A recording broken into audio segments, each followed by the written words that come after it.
outright when the counselors decided where to hold their end of summer party. Amanda's house was the obvious pick. Her family dynamic, well, let's just say it didn't feel like a real family. More like three colleagues who hated each other but all had the same narcissistic streak. The party was packed, loud, chaotic. Everyone spilled out into the backyard. There was one guy who stood out, Pete, from the moment he walked in. Bad vibes, loud, confident. He wasn't even hiding it, full-on flirting. I felt disrespected, but didn't want to make a scene. As things got louder, messier, more chaotic, I needed air, stepped outside into the cool driveway. That's when I saw someone standing at the far edge of the property, motionless, under the dim glow of a street lamp. I approached. Probably that liquid confidence made me do it.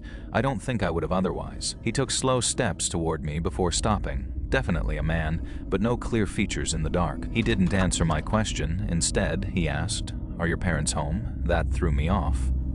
Not just what he said, but how he said it. He repeated his question, this time naming Amanda's parents knew who they were. He nodded and said okay before turning and walking away. Didn't head toward a car or another house, just walked straight down the street, vanishing into darkness. I watched for as long as I could, but it was too dark to tell where he went. Something didn't sit right with me, but I tried to brush it off. I went back inside and ended up in the basement playing ping pong with some guys.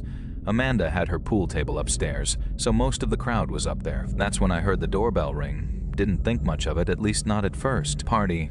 People coming and going is normal, but something in my subconscious tugged at me like I was missing something as I stood there mindlessly slapping a ping pong ball around. That's when I realized Amanda had told everyone to come through the back door, which didn't even have a bell. I excused myself from the game and headed upstairs, probably overreacting, but wanted an answer. As I passed Amanda's room, I noticed she was passed out on her bed, completely oblivious to everything around her. That's when it hit me. I might be the only sober person left in this house. Turned off her bedroom light gently. I shut the door quietly, not wanting to wake her. When I arrived at the front door, a girl named Bella was waiting drunk and belligerent. Getting a clear answer out of her was as easy as catching a squirrel. Eventually, she said, some old guy was at the door, claiming to be a family friend. I yelled, "You let him in." She shrugged and walked away, presumably to pick someone else for the night. I assumed she was heading off to pick someone else for the night. I rushed upstairs to Amanda's parents' room, and my worst fears came true. Drawers were pulled open, jewelry boxes emptied, and the closet was torn apart as if someone had been searching for something specific. It was clear.